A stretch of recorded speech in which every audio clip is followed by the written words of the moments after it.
राज्य महिला आयोग के चेयरपर्सन रेणु भाटिया ने गुरुग्राम का दौरा कर महिलाओं के उत्पीड़न से संबंधित विषयों की सुनवाई की। उनके समक्ष घरेलू हिंसा, दहेज और मानसिक उत्पीड़न से संबंधित 14 शिकायतें रखी गई, जिनमें से कुछ शिकायतों का मौके पर निस्तारण कर दोनों पक्षों की सहमति से समझौता भी कराया। बैठक के उपरांत मीडिया प्रतिनिधियों से बात करते हुए रेणु भाटिया ने बताया कि गुरुग्राम में उनके समक्ष 14 शिकायतें रखी गई थी, जिसमें से 3 शिकायतें खारिज की गई और 2 शिकायतों की दोबारा सुनवाई की जाएगी। 2 शिकायतें क्लोज की गई। उन्होंने कहा कि कई बार जल्दबाजी में लिए गए फैसले आपके पूरे जीवन को प्रभावित करते हैं। ऐसे में आज की बैठक में शिकायत के संदर्भ में उम्मीद के साथ ही शायद इनमें आपसी सहमति बन सके, इसके लिए दोनों पक्षों का 10 दिन का समय दिया गया। इस प्रकार एक केस में पीड़ित महिला को पति के द्वारा प्रत्येक माह 5,000 गुजारा भत्ता देने के भी निर्देश दिए गए, जिसपे पुलिस अधिकारियों को नियमानुसार आवश्यक कार्रवाई करने के भी निर्देश दिए गए। एक शिकायत के संदर्भ में सूचना मिली कि आरोपी लड़का विदेश भाग गया है। रेणु भाटिया ने कहा कि बदलते परिवेश में महिलाएं अपने अधिकारों के प्रति अधिक जागरूक हुई हैं। उन्हें भली बात की पता है कि अपनी आवाज उठानी है। यदि किसी महिला को न्याय मिलने में कोई परेशानी आ रही है तो वे अपनी समस्या को लेकर जन सुनवाई में जरूर आए। जन सुनवाई में पीड़ित महिलाओं की पूरी मदद की जाएगी।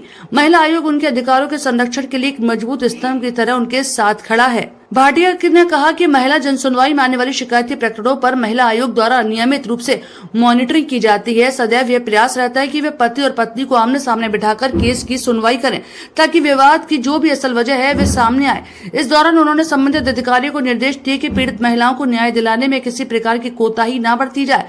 कोई महिला यदि शिकायत लेकर थाने जाती है तो उसे पूरी गंभीरता के साथ शिकायतों को सुनकर आवश्यक कार्रवाई करें और शिकायतकर्ता को संतुष्ट भी करें।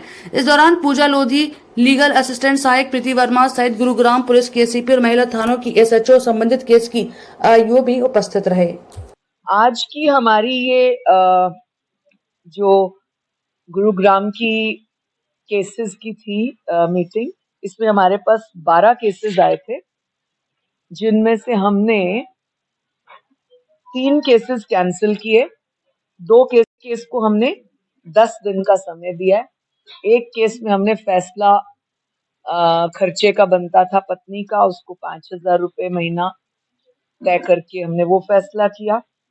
तो कुल मिला के इन 12 केसेस में एक ही केस ऐसा है जिसमें लड़का विदेश भाग गया है, गायब है, जो हमने पुलिस को इंस्ट्रक्शंस दिए हैं कि उस लड़के की पूरी छानबीन करके उसके परिवार के हमारे पास एड्रेसेस आ गए हैं, बहन का, माता का, उनमें उसकी छानबीन करके उसको किसी न किसी तरीके पकड़ा जाए ताकि हम उस लड़की को न्याय दिला सकें।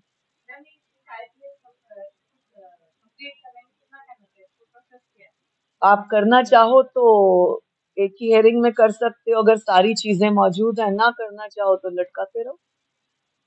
जो शिकायतें ज्यादा आ रही हैं, लेकिन इसका ये मतलब नहीं क्राइम बढ़ा। इसका ये मतलब हमारे पास जो निकला है कि लड़कियां सचेत हुई हैं, लड़कियों को नॉलेज आ गई है कि उनको अपनी शिकायत कौन सी जगह ले जानी है। विमेन कमीशन और महिला एसएचओज उनकी कैसे हेल्प कर सकते हैं, ये उनको समझ आ गई है। इसलिए केसेस बढ़ रहे हैं परंतु सॉल्व हो रहे हैं। पहले खुदे लाइन पड़े रहते थे, लड़कियां परेशान रहती थी, कई कई वर्षों तक अलग रहते थे क्योंकि कोई मीडिएटर नहीं था।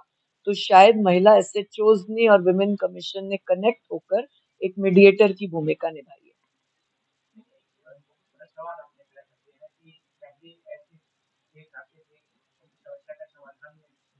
नहीं, समस्या का समाधान नहीं, महिलाएं अपनी समस्या बताने में असक्षम थी, सक्षम नहीं थी, या उनमें हौसला नहीं था, या उनको नॉलेज नहीं थी कि क्वेश्चन कहाँ रखना है। तो commission and women police have made a bridge between that connection. आते हैं। आज ही हमें एक डाउट है एक केस का, जो एक प्रॉपर्टी मतलब कुछ पैसा हड़पने के चक्कर में लड़की ने अपने मालिक के खिलाफ दिया। हमें डाउट है उस पे और हमने उसकी पूरी डिटेल्ड इंक्वायरी करने का प्रयास किया।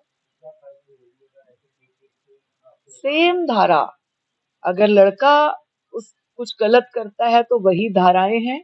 अगर कोई फेक केस आता है, लड़की करती है तो भी 182 है, सेम धारा।